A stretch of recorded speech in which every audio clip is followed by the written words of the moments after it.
Chapter 1. The Silver-Eyed Outcast. The fishing nets were always tangled.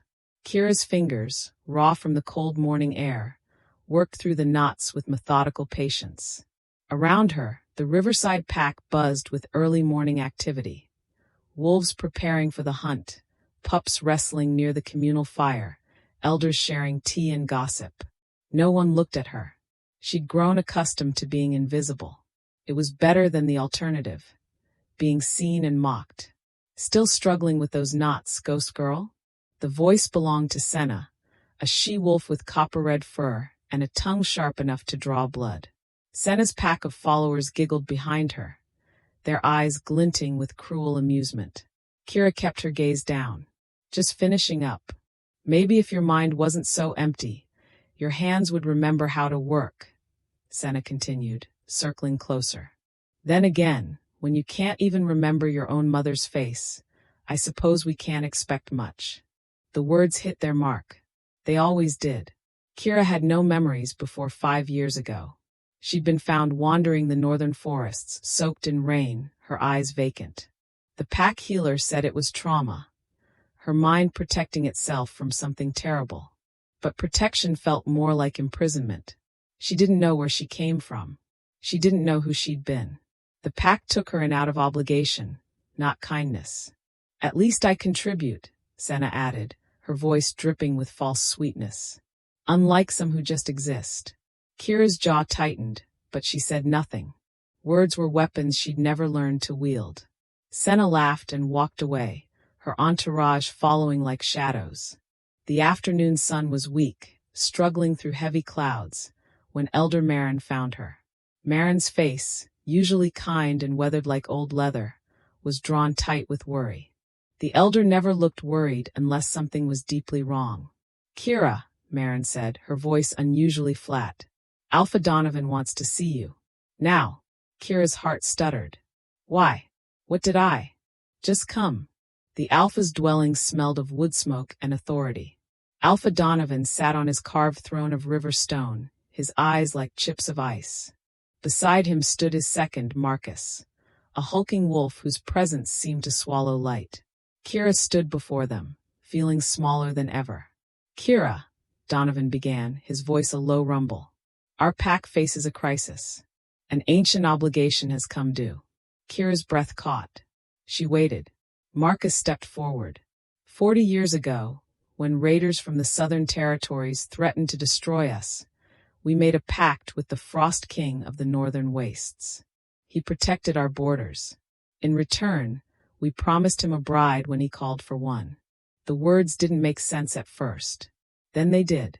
Horror bloomed in Kira's chest. A bride? You mean? You, Donovan said bluntly. You have no family to object. No ties to bind us. Your missing memories make you clean. Uncomplicated.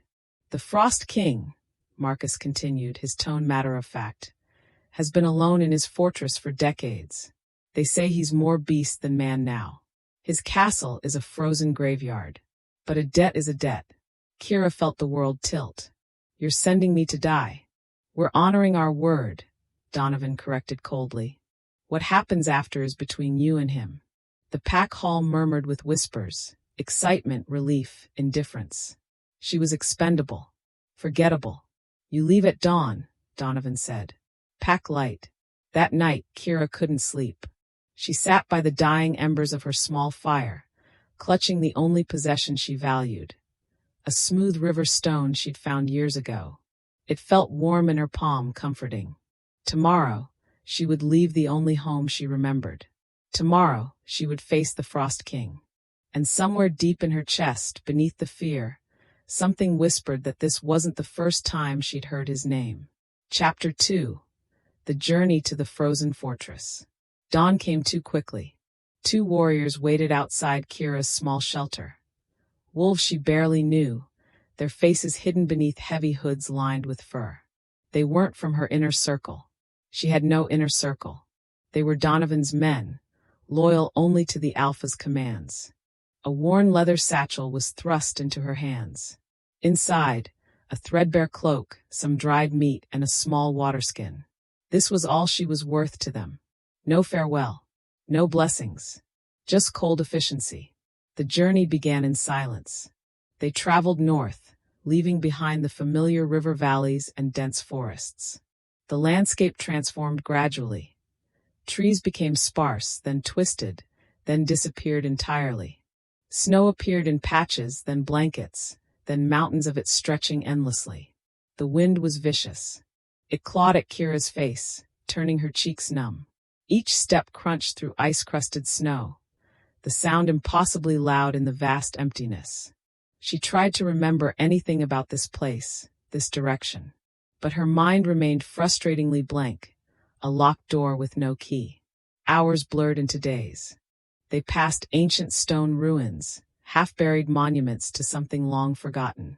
Each crumbling structure sent an inexplicable shiver down Kira's spine. They felt familiar, like fragments of a dream she couldn't quite grasp. Why did her chest ache when she saw them? Keep moving.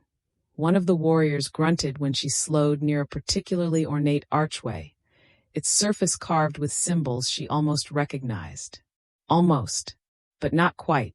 The fear she'd been suppressing began to grow teeth. This wasn't just punishment. This felt like destiny, and not the good kind. On the third day, as twilight painted the sky in bruised purples and grays, it appeared on the horizon. The Frost King's fortress. Kira's breath caught. It wasn't a castle. It was a monument to isolation. Massive spires of black stone jutted upward like skeletal fingers clawing at the heavens. Ice clung to every surface, making the entire structure gleam with an otherworldly, menacing beauty. It looked alive, and it looked hungry. "This is where we leave you," one warrior said, his tone almost apologetic. "What?" Kira spun to face them. "You're not. Our orders were to deliver you. Nothing more." The second warrior was already turning his horse around. Panic flared. "But what do I? Knock," the first warrior said simply. Then both were gone, disappearing back the way they'd come with inhuman speed. Kira stood alone in the snow, staring at the fortress. The wind howled, or was that something else? She forced her feet forward, one step at a time. The massive iron gates stood before her, covered in intricate frost patterns that looked almost like runes. There was no handle, no obvious way in. She raised her hand, hesitated, then knocked. The sound echoed. Once. Twice. Silence. Then, with a groan that seemed to come from the earth itself, the gates began to open. Kira's heart hammered. She stepped through. The courtyard was vast and empty. Snow swirled in small cyclones across the frozen ground. The gates slammed shut behind her with a finality that made her jump. She was trapped. The entrance hall beyond was even more intimidating. Enormous vaulted ceilings disappeared into shadows. Tattered banners hung from the walls, their colors faded to ghosts of what they once were. Everything smelled of ice and age and something else, something wild and dangerous. "Hello." Her voice sounded pathetically small. No answer. She ventured deeper, her footsteps echoing off stone. The hall branched into corridors, each one darker than the last. Frost patterns covered the windows, distorting what little light remained. Then she heard it, a sound that wasn't quite a growl and wasn't quite a moan. It was low, primal, and filled with such profound suffering that it made her chest constrict. Kira froze. A shadow detached itself from the darkness at the far end of the hall. It moved with terrifying grace. Too large, too powerful to be anything but exactly what the stories had warned her about. Not man. Not wolf. Something between. Something broken. A Lycan in its cursed form. It stood nearly 8 feet tall, covered in thick silver-white fur that seemed to absorb the dim light. Its claws were as long as daggers. Its teeth, visible even in the gloom, could tear through bone. But its eyes, those eyes stopped her heart. They were silver, brilliant and haunting, burning with an agony so profound it felt like staring into someone's soul as it shattered. Their gazes locked. Something inside Kira ignited. Not just fear. Something deeper. Something that whispered, "I know you." Her body moved on instinct, stepping backward. The beast, the Frost King, stalked forward, circling her slowly. A predator assessing prey. But then it did something unexpected. It raised one massive paw and slammed it against a stone pillar. The impact cracked the ancient stone, sending chips flying. The sound that came from the beast's throat wasn't a threat. It was pure, frustrated anguish. Then, just as suddenly, it turned and melted back into the shadows, leaving Kira alone, trembling, but miraculously alive. She stood in the silence, her breath coming in ragged gasps. One thought crystallized in her mind. I need to hide. She found a small chamber off the main hall, perhaps once a servant's quarters. It smelled of dust and forgotten things. She barricaded herself inside and sank to the floor, hugging her knees. Those silver eyes haunted her. Why had they felt so achingly familiar? Chapter 3. Watching from the shadows. Sleep never came. Kira huddled in the abandoned servant's chamber, her body pressed against the cold stone wall. Every sound made her jump. The whistle of wind through broken windows, the settling groan of ancient timber, the distant echo of something moving through distant corridors. But mostly she listened for him, the Frost King, the beast, the thing that owned this frozen tomb. As dawn's weak light filtered through frost-covered windows, hunger and thirst drove her from her hiding place. Survival instinct overrode fear. She crept through the halls like a ghost, every sense heightened. The castle was a labyrinth of decay. Grand rooms reduced to ruins, elegant furnishings shattered like bones, claw marks gouged deep into walls and wooden doors. Yet amidst the destruction, she found strange contradictions. A delicately carved chess piece half buried in rubble, a tarnished silver hand mirror resting on a dusty windowsill, a child's wooden toy tucked into an alcove as if waiting for its owner to return.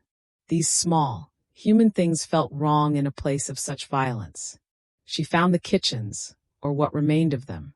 Most of the stores had rotted away, but in a sealed stone pantry, she discovered a few preserved roots and a clay jug of stale water. Not much, but enough. As she ate, she heard him again. Heavy footfalls. Slow and measured. Close. Kira pressed herself behind an overturned stone table, peering through a crack in the wood. Her heart hammered against her ribs. The Frost King entered the adjacent hall, a massive dining room with a ceiling so high it disappeared into darkness. He wasn't hunting. He was pacing, back and forth, like a caged animal. His head hung low. Occasionally, a sound escaped his throat. Not a growl, but a whimper. A sound of such profound loneliness it made Kira's chest ache. He approached a faded tapestry on the wall, sniffing it cautiously. Another whimper, this one almost mournful. Kira watched, transfixed. This wasn't just a monster. This was someone suffering. A new thought formed, fragile but persistent. What if I could understand him? She stayed hidden, observing, learning his patterns. He favored the western wing during daylight hours, where shadows were deepest. At night, his restless pacing echoed through the eastern corridors.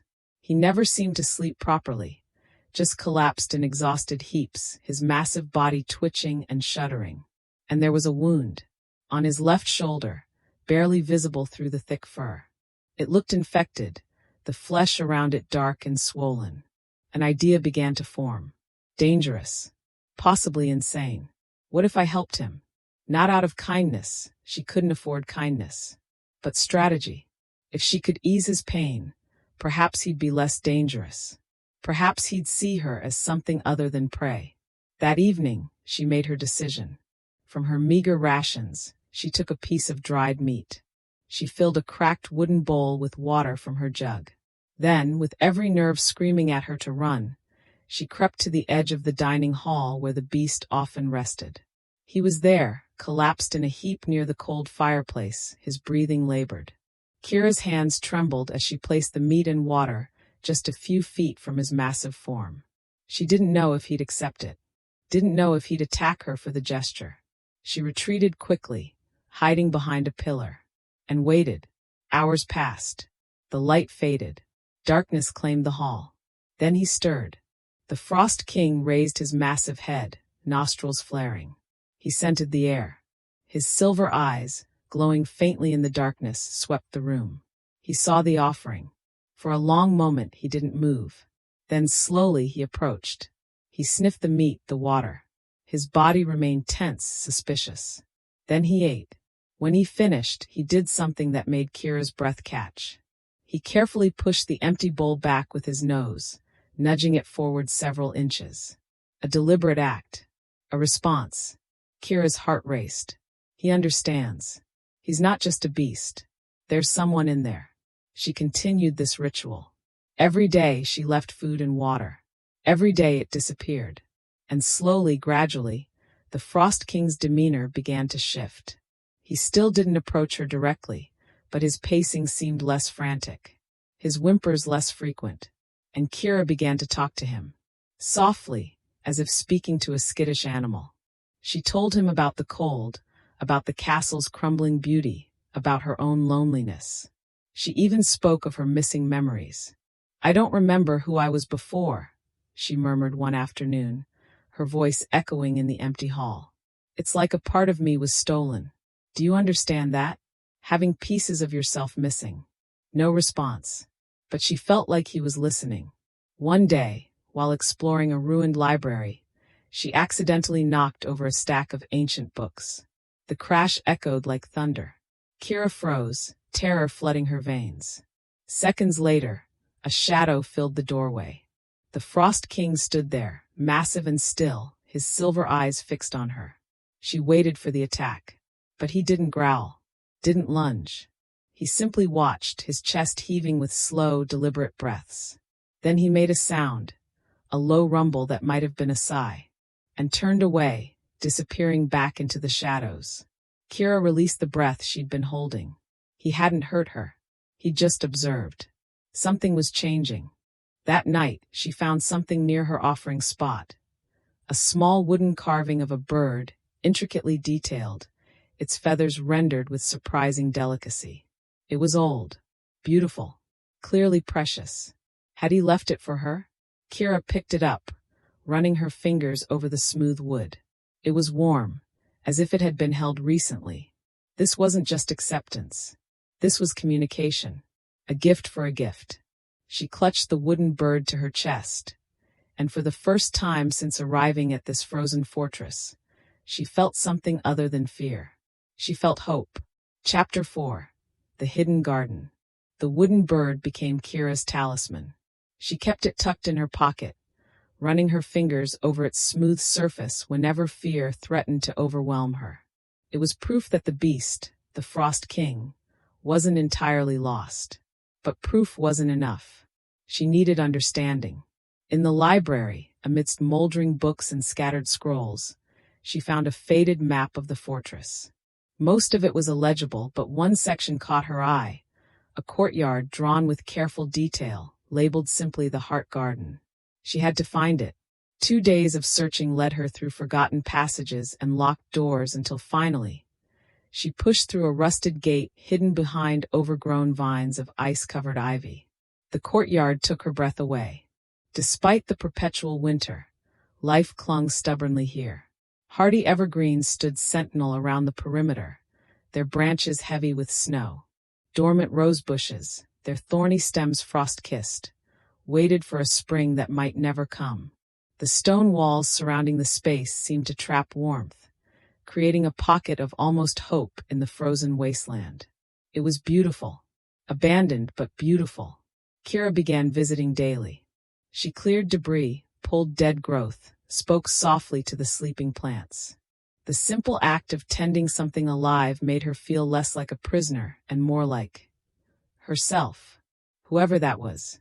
One afternoon, as she hummed a melody she couldn't place, something ancient and haunting that felt like it belonged to someone else's memory, she felt it. A presence. Heavy. Watchful. She didn't turn immediately. Her pulse quickened, but she forced herself to remain calm. She continued humming, pulling at a stubborn weed near the base of a stone bench. Then he emerged. The Frost King stepped from behind a snow-laden evergreen into the muted light of the courtyard. He stood at the garden's edge, his massive silver form stark against the white landscape. He didn't approach, didn't retreat, just watched. Kira kept working, her voice steady despite her racing heart. "It's peaceful here, isn't it?" she murmured, not looking directly at him. "Even in winter, there's life waiting beneath the surface." A low rumble emanated from his chest. Not threatening, almost contemplative. She risked a glance. His silver eyes were fixed on her hands as they worked the soil. Something in his expression, if a beast's face could have expressions, looked almost wistful. Minutes passed. The only sounds were the wind and her soft humming. Then slowly, the Frost King lowered himself to the ground. He settled near the garden's far edge, his massive body relaxing, head resting on his enormous paws. Watching. Just watching. Kira's heart swelled with an emotion she couldn't name. This felt significant. Sacred, even. They shared the space in companionable silence. As the light began to fade, the Frost King made a sound. A soft, mournful whine that resonated deep in Kira's chest. It was the sound of someone who'd forgotten what companionship felt like. She understood that sound. She'd made it herself, in the darkness of her small shelter back at Riverside Pack, when the loneliness became too heavy to bear. "I know," she whispered. "I know what it's like to be alone." His silver eyes met hers. For a heartbeat, she saw past the beast, past the curse, to something profoundly human beneath. Something broken. Something searching. That night, Kira made a decision. The wooden bird sat warm in her palm as she formulated her plan. The beast was suffering. The wound on his shoulder was getting worse, not better. If she did nothing, he might die. And if he died, she'd be alone in this frozen fortress, with no food, no warmth, and no hope of survival. But more than that, and this thought surprised her, she didn't want him to suffer anymore. She began searching the castle's library in earnest, pulling dusty tomes from shelves, searching for anything about healing, herbs, curses, or Lycans. She found stories of great Lycan kings from centuries past, powerful, noble, tragic. She found crude drawings of wolf transformations. And finally, in a water-stained book of ancient remedies, she found what she needed.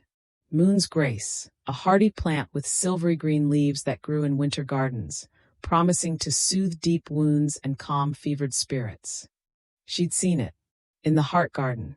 With trembling hands, she returned to the courtyard and carefully harvested several sprigs, their leaves frost-touched but alive. Now came the hard part.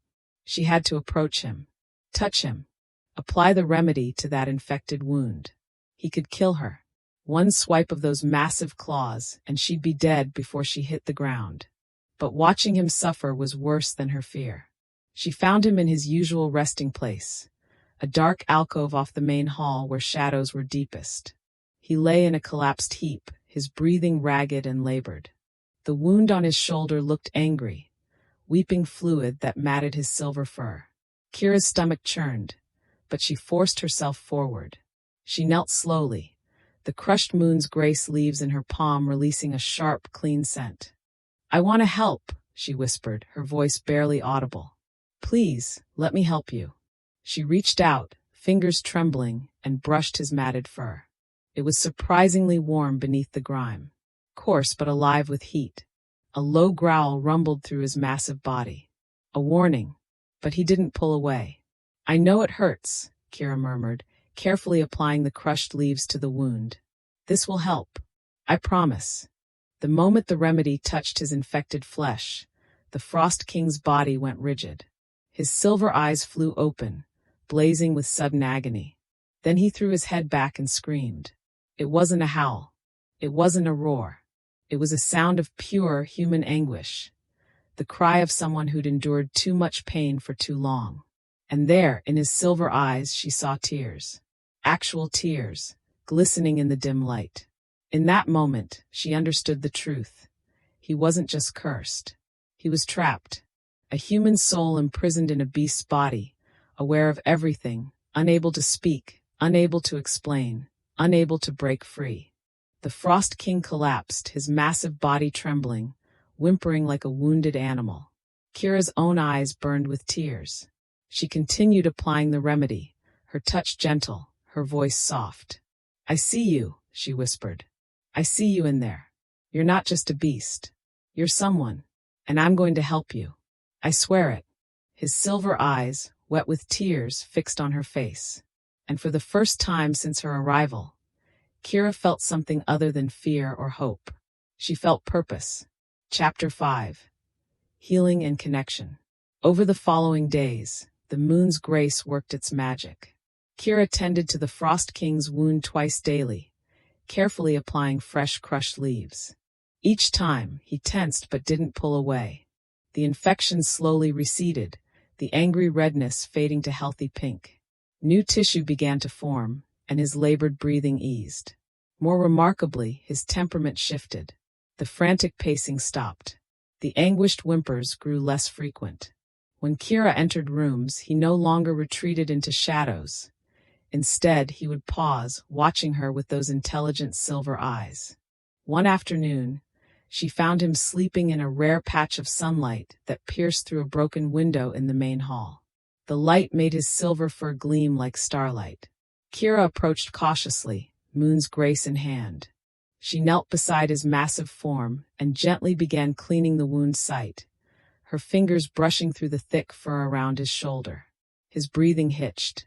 But instead of a growl, a different sound emerged, a deep, rumbling purr that vibrated through his entire body. Contentment. Kira's hand stilled. She'd never heard that sound from him before.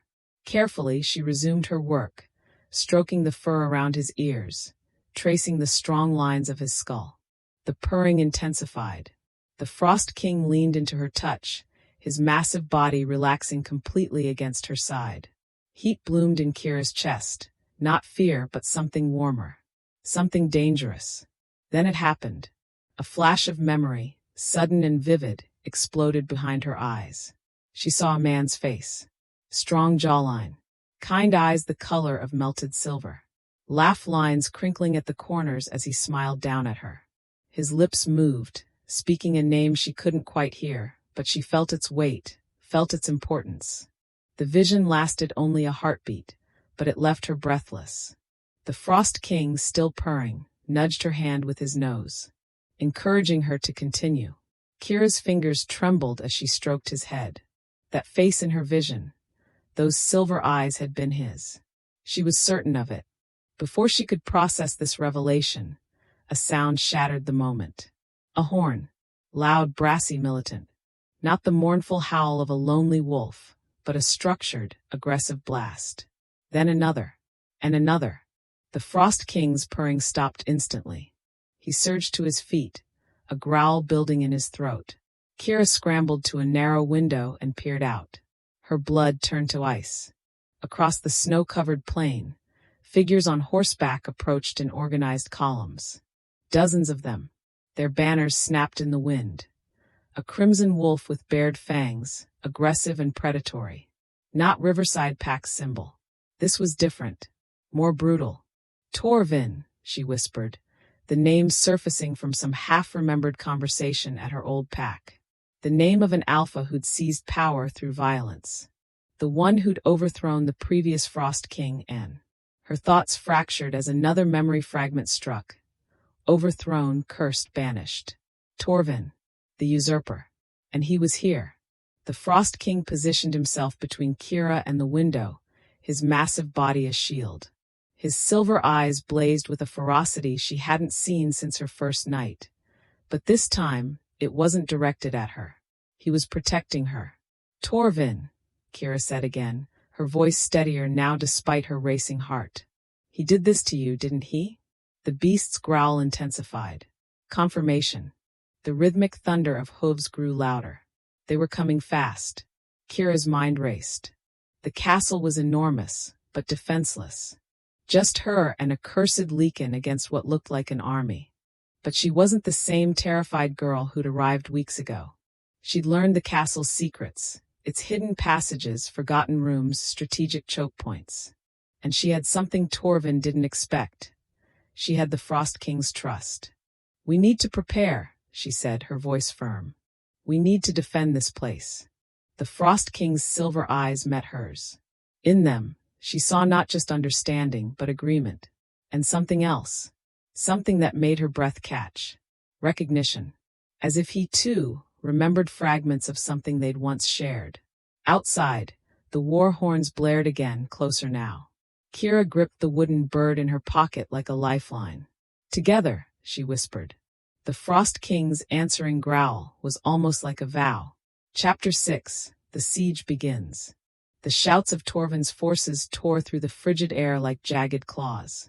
Kira's heart hammered, but her mind was sharp, sharper than it had ever been. She wasn't a helpless outcast anymore. She was fighting for survival. For both of them. This way, she urged, tugging at a piece of rotting tapestry that concealed a narrow stairwell. The Frost King followed, his massive form somehow squeezing through passages that seemed impossibly small. He moved with surprising agility, his silver eyes tracking her every movement with absolute trust. They worked quickly. Kira remembered the castle's layout from her explorations. The weak points, the strategic positions, the forgotten defenses.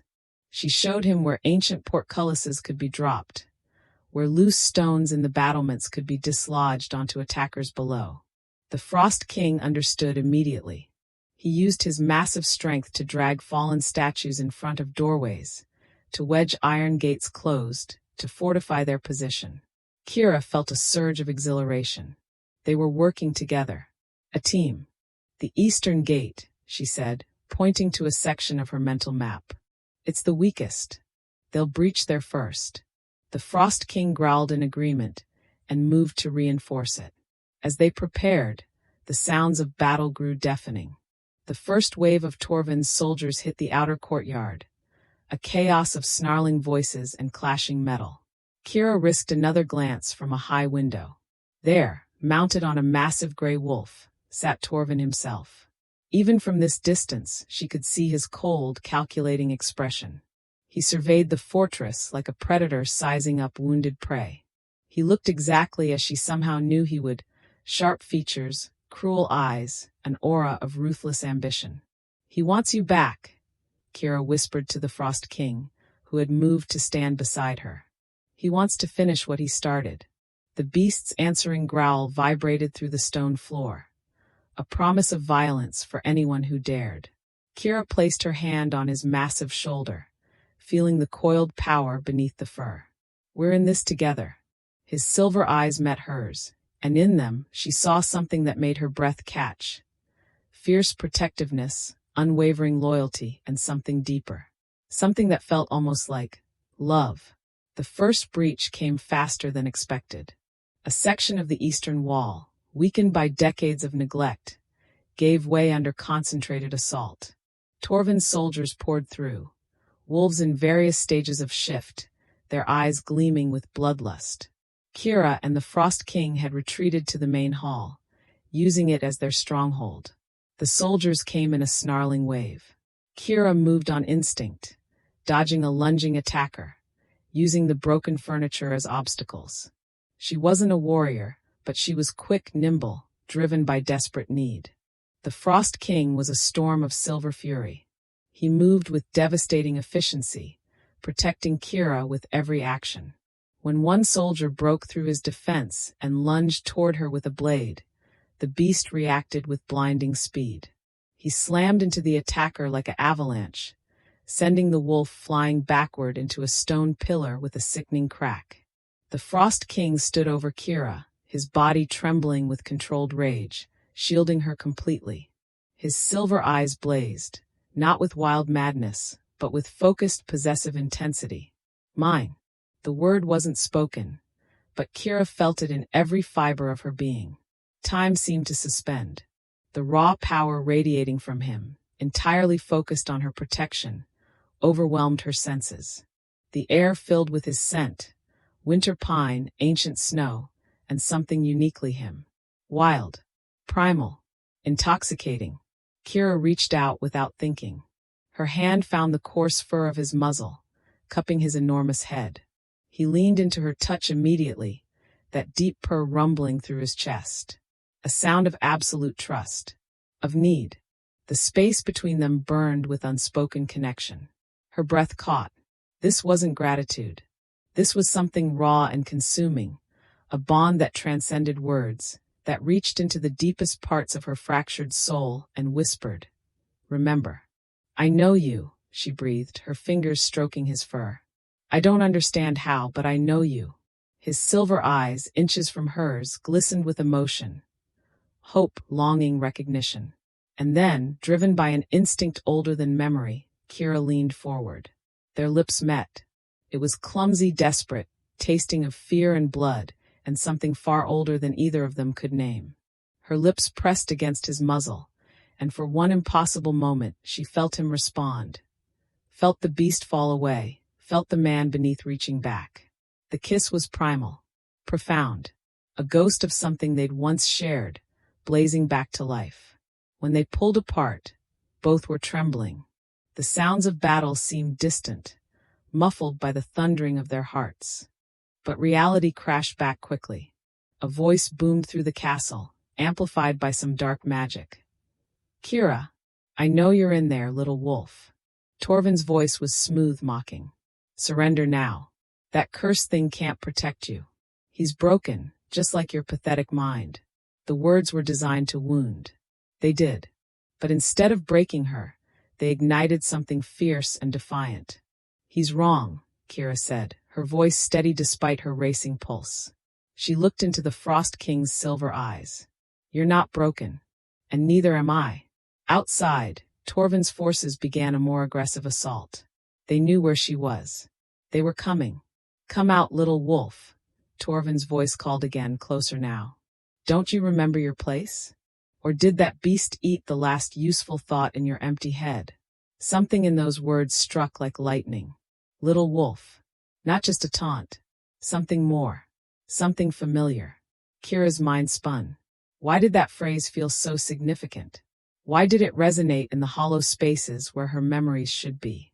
The Frost King snarled, his attention snapping toward the approaching threat. He knew they were coming. Kira gripped his fur. "We need to move. Deeper into the castle. Where they can't surround us." She tugged his massive paw, leading him toward the oldest, most forgotten sections of the fortress. The ancient chambers where the air itself felt heavy with secrets. Each echoing step felt like a journey backward through time. And with each step, Kira felt the pull growing stronger. Not just to safety, but to something else. Something buried deep in these forgotten halls. These passages knew her. Her bones recognized them. This wasn't just escape. This was a return to something she'd lost. Chapter 7. The Trap. The ancient chambers twisted like a maze, each corridor darker than the last. Kira led the way, her instincts guiding her through passages she shouldn't have known existed. But Torvin knew them too. His mocking laughter echoed through the darkness ahead of them. "Playing hide and seek, little wolf? Don't you remember our games, brother?" The word hit like a physical blow. "Brother." Kira's steps faltered. The Frost King's growl deepened, vibrating through the stone walls. "Brother." Torvin had called him brother. Before she could process this revelation, torches flared to life around them. Torvin's soldiers materialized from hidden alcoves, surrounding them completely. It was a trap. He'd herded them here deliberately. Torvin himself emerged from a shadowed archway, his smile sharp and predatory. His eyes, cold and calculating, fixed on Kira. "Got you," he said softly. The Frost King roared, a sound of pure, unadulterated fury that shook dust from the ancient ceiling. He lunged, a blur of silver rage. But Torvin was ready. He moved with unnatural speed, raising his hand. Sickly green light erupted from his palm, striking the Frost King mid-leap. The beast staggered, a pained whimper tearing from his throat. The dark magic coursed through him like poison. His massive limbs buckled. He collapsed onto the stone floor with a sickening thud. "No!" Kira screamed, trying to reach him. But Torvin's soldiers swarmed her, their hands grasping, pulling. She fought with everything she had, clawing, biting, kicking like a cornered animal. But there were too many. They dragged her away from the Frost King, whose silver eyes were dimming, flickering like dying embers. Torvin stood over her, his boot pressing lightly on her arm, pinning her. His face, handsome but twisted with cruelty, looked down with triumphant satisfaction. "Such a determined little thing," he purred. "You almost succeeded. Almost brought him back from the curse." He knelt, his eyes locking onto hers. "But you couldn't, could you? Because you don't remember." He paused, letting the words sink in, savoring her confusion and fear. "You weren't just some random wolf sent as tribute, Kira," Torvin continued, his voice dropping to a conspiratorial whisper. "You were his mate, his wife, his queen. Before I took it all away." The world tilted. Flashes burst behind Kira's eyes. Fragmented images that suddenly made terrible sense. A ceremony under moonlight. Strong hands holding hers. Vows spoken in ancient words. Silver eyes filled with love. Her chest constricted. You did this?" "Oh yes." Torvin leaned closer, his scent cloying and wrong. "The attack. The curse that trapped him in beast form. And your mind, I wiped it clean. A blank slate." He laughed, a short bark of triumph. "So much easier to steal a throne when its Luna doesn't even remember she's a Luna." Rage, hot and blinding, flooded through Kira's veins. He had stolen everything, her memories, her life, her husband, their kingdom. "Now watch," Torvin said, standing and gesturing to his soldiers. "Watch as your beast dies. And then, little wolf, you will be mine. A proper prize for the true Frost King." "Finish it," he commanded. "End the beast." Kira screamed, a raw, guttural sound of pure despair. She writhed against her captors, but they held her fast. The soldiers approached the fallen Frost King, blades drawn and gleaming. This was it, her lowest point, the moment everything would be lost. The Frost King lay motionless, his breathing shallow. His silver eyes, barely open, found hers across the distance. In them, she saw not surrender, but something else. Love, forgiveness, and a silent plea, "Remember." Tears streamed down Kira's face. The memories were returning in painful fragments. 5 years of love, 5 years stolen, 5 years of his suffering while she forgot him completely. "I'm sorry," she sobbed. "I'm so sorry I forgot you." The first soldier raised his blade. Then the Frost King's eyes blazed silver bright. And he roared. Not a beast's roar. Not a growl of pain. A sound of pure defiance. Human and animal merged, refusing to surrender, refusing to die. The roar wasn't just sound. It was magic, ancient, raw, powerful. It slammed into Kira's mind like a tidal wave, shattering the final walls around her lost memories. Everything came flooding back. Their wedding day, joy and promises under twin moons. Their first dance, the way he'd laughed, the sound like summer thunder. Their life together, months of happiness, of building a kingdom, of love so profound it felt unbreakable. Then the attack, Torvin's betrayal, the flash of dark magic. The Frost King's scream as the curse took hold, twisting his form. Her own mind fragmenting, shattering into a million pieces, memories scattering like leaves in a storm. And the pain, the unbearable pain of losing everything while not even understanding what she'd lost. Kira collapsed, overwhelmed. Tears streamed down her face. Tears of grief, of rediscovered love, of devastating recognition. She remembered. She remembered everything. His name. His true name. The one she'd whispered in the darkness. The one that bound them. "Phoenix," she sobbed. "My Phoenix." The Frost King, Phoenix, lay motionless on the cold stone, his silver eyes fixed on her face. He'd heard her. She knew he had. But Torvin's soldiers were still closing in, blades raised. And Kira was still held fast, powerless to stop them. Her world was ending. Again. Chapter 8. Breaking the Curse. The world spun, a kaleidoscope of agony and awakening. Kira lay on the cold stone floor, her mind flooded with the weight of 5 stolen years. She saw it all now. Every moment. Every smile. Every promise. Phoenix. Her husband. Her king. Her everything. And Torvin had destroyed it all. The pain was unbearable, like a fresh wound carved into her soul. But amidst the agony, something else ignited. Fury. Pure, righteous fury. She wasn't weak. Her amnesia hadn't been a flaw. It had been a weapon used against her. A curse meant to keep her powerless. But she wasn't powerless anymore.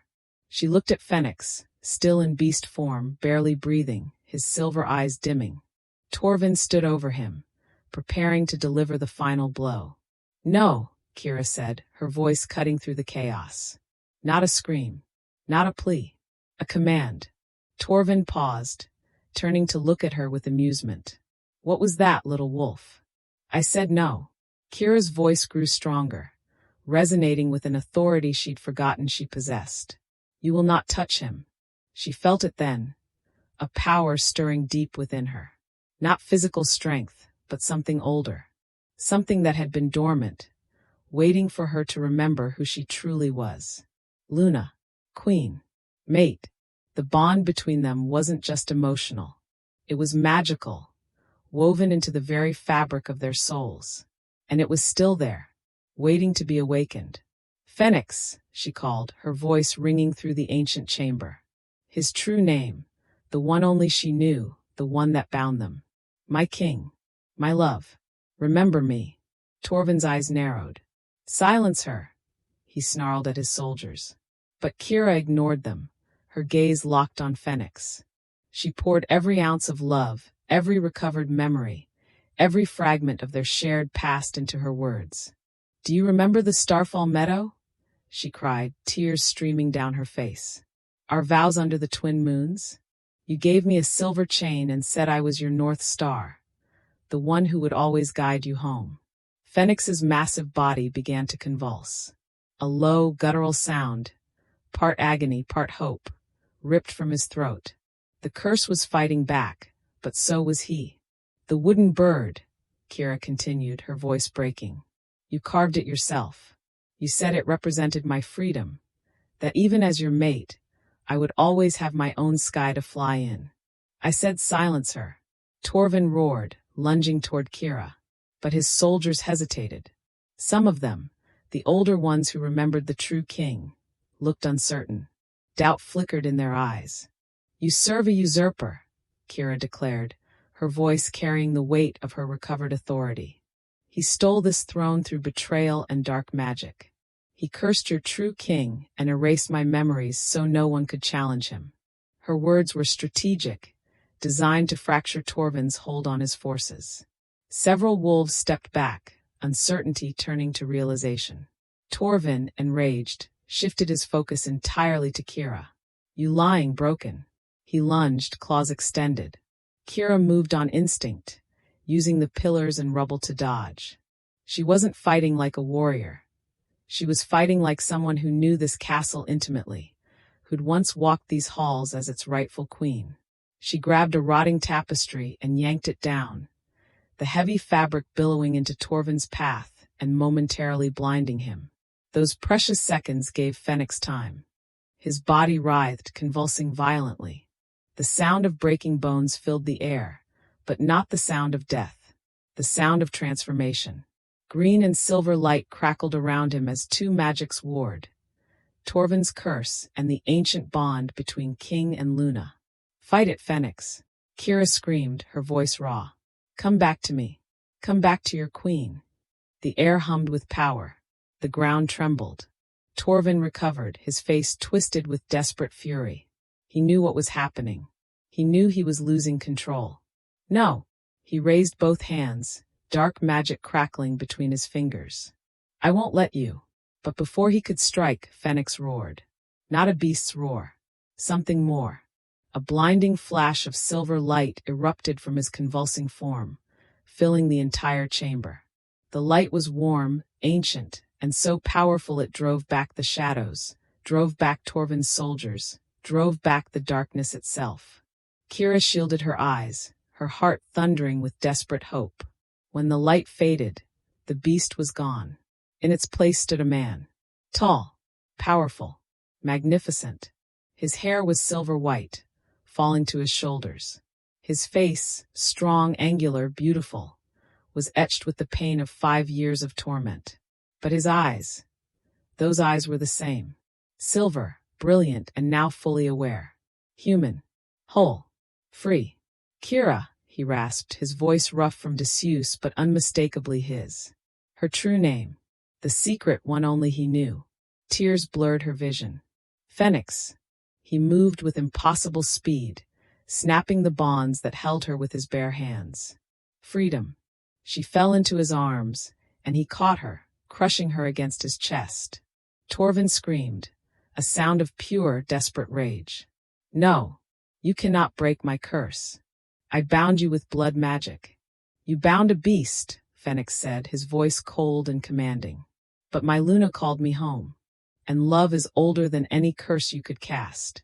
Torvin shifted, his body contorting into a corrupted Lycan form. Smaller than Phoenix's had been, weaker, powered by stolen magic rather than birthright. He lunged. The fight was brutal and swift. Phoenix met him with coiled fury. 5 years of torment, of helplessness, of watching his mate forget him, all channeled into devastating precision. They clashed in a whirlwind of muscle and rage. Kira watched, her heart in her throat. But she wasn't helpless anymore. She remembered something, a fragment of knowledge from before the curse. His right side, she called out. The source of his stolen power. Phoenix heard her. He feinted left, then struck right with crushing force. His fist connected with Torvin's ribs, and there was a sickening crack. Torvin shrieked. His corrupted form flickered, the stolen magic that sustained it unraveling. He collapsed, shifting back to human form, weak, broken, powerless. Phoenix stood over him, breathing heavily but victorious. The chamber fell silent. Phoenix turned to Kira, his silver eyes filled with overwhelming emotion. He crossed the distance between them in 3 strides and pulled her into his arms. My Luna, he murmured, his voice thick with feeling. My Kira, you brought me back. She buried her face in his chest, inhaling his scent, pine and snow and home. Tears flowed freely, but these were tears of joy, of relief, of coming home. I'm sorry, she sobbed. I'm so sorry I forgot you. You remembered, he whispered, pressing his lips to her hair. That's all that matters. You remembered and you saved me. Chapter 9, Reclamation. The silence in the great hall was profound. It carried the weight of victory, of survival, of 5 years finally coming to an end. Torvin lay unconscious, his stolen power drained, reduced to nothing more than a broken man. Phoenix's loyalists, the few who had remained hidden in the castle, emerged from the shadows, tears streaming down weathered faces. My king, they whispered, falling to their knees. You've returned. Phoenix nodded, acknowledging their loyalty with quiet dignity. Secure the usurper, he commanded, his voice firm and clear. He will answer for his crimes. Then he turned back to Kira, his hand gently cupping her face. His touch was warm, real, alive. 5 years, he murmured, his silver eyes searching hers. 5 years stolen from us. Kira leaned into his palm, her own hand covering his. We're together now. That's what matters. But even as she said it, she knew the road ahead would be difficult. 5 years of memories had returned, but they came with pain. The knowledge of what they'd lost, the time they could never reclaim. There's so much to rebuild, she said softly.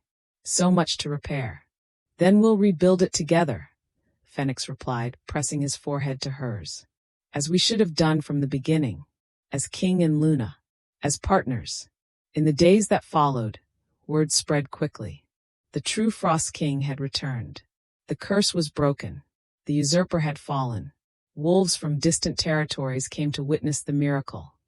Some skeptical, some hopeful, all curious. Phoenix addressed them from the castle's rebuilt great hall, Kira standing beside him. No longer was she the forgotten outcast or the terrified tribute. She stood as Luna, her memories restored, her authority reclaimed. Torvin's reign was built on betrayal and dark magic, Phoenix declared, his voice carrying through the assembled crowd. He stole my throne, cursed my body, and erased my mate's memories to prevent anyone from challenging him. But love, true mate bonds, cannot be destroyed by any curse. The crowd murmured, some with approval, others with lingering doubt. Kira stepped forward. I was sent here as a sacrifice, she said, her voice clear and strong. But I found something greater than survival. I found purpose. I found my true self. And I found the strength to break a curse that should have been unbreakable. Slowly, the skeptics began to kneel. Recognition spread through the crowd like wildfire. This was their true king, their rightful Luna. The Riverside Pack, Kira's former home, sent envoys. Alpha Donovan himself came, his face carefully neutral. Luna Kira, he said, bowing with obvious discomfort. We did not know your true identity. Kira met his gaze evenly. You knew enough. You knew I was vulnerable and alone. You used that. Donovan shifted uncomfortably. We honored the debt. You honored nothing, Phoenix interjected, his voice cold. You sent my mate, your rightful Luna, to what you believed was certain death. Because it was convenient. The tension in the room was palpable. Kira placed a hand on Phoenix's arm. But I survived, she said quietly. And in surviving, I found my way back to who I was always meant to be. She turned to Donovan. The Riverside Pack will remain under your leadership, but you will treat all your members, especially the vulnerable ones, with dignity and respect. Or you will answer to the Frost King. It was mercy but with teeth. Donovan bowed deeply. Yes, Luna. Months later, the Frost King's castle was transformed. No longer a tomb of decay and despair, it bustled with life. Workers repaired walls, replaced tapestries, rekindled hearths long cold. The heart garden bloomed even in winter, tended carefully by Kira herself. The castle had become a beacon, a symbol of hope, of redemption, of love's power to overcome even the darkest curses. Kira stood in the garden one evening, watching the sunset paint the snow in shades of rose and gold.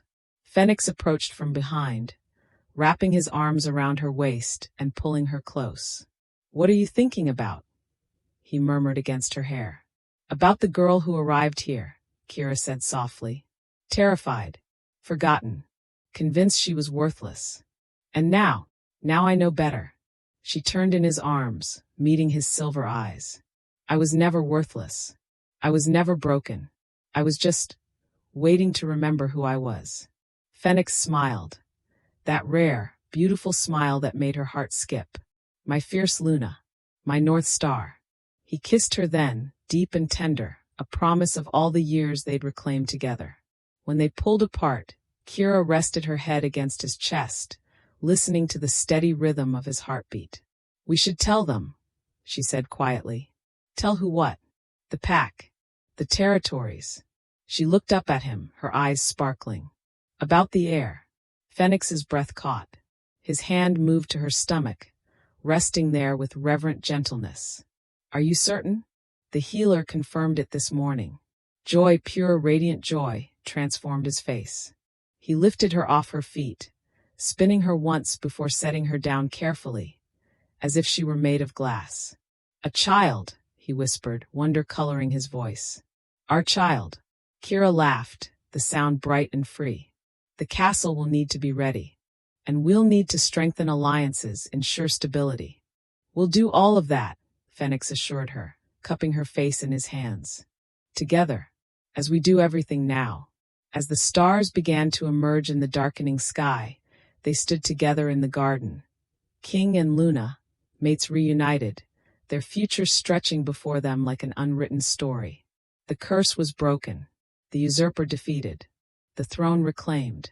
But more than that, they had found each other again. And that, Kira knew, was the greatest victory of all. 20 years later, the great hall of the Frost King's castle rang with laughter and music. Children, 3 of them now, each with their father's silver eyes, ran through corridors once haunted by despair, their joy echoing off ancient stones. Kira, silver threading through her dark hair, stood by the window watching Phoenix with their youngest daughter. He was teaching her to shift, his patience infinite, his love evident in every gesture. She thought sometimes of that terrified girl who'd arrived here so long ago. The one who'd believed she was nothing, who'd had no memories, no purpose, no hope. That girl had been wrong about so many things. She hadn't been worthless. She'd been waiting to remember. waiting to fight, waiting to reclaim everything that had been stolen from her. And in doing so, she'd saved not just herself, but the man she loved. The kingdom they now ruled together. The future they'd built from the ruins of a curse. Phoenix caught her gaze across the hall and smiled. That rare, beautiful smile reserved only for her. She smiled back, her heart full. They had lost 5 years to darkness and forgetting, but they had gained a lifetime of light. And that, she knew with absolute certainty, was more than enough. The end.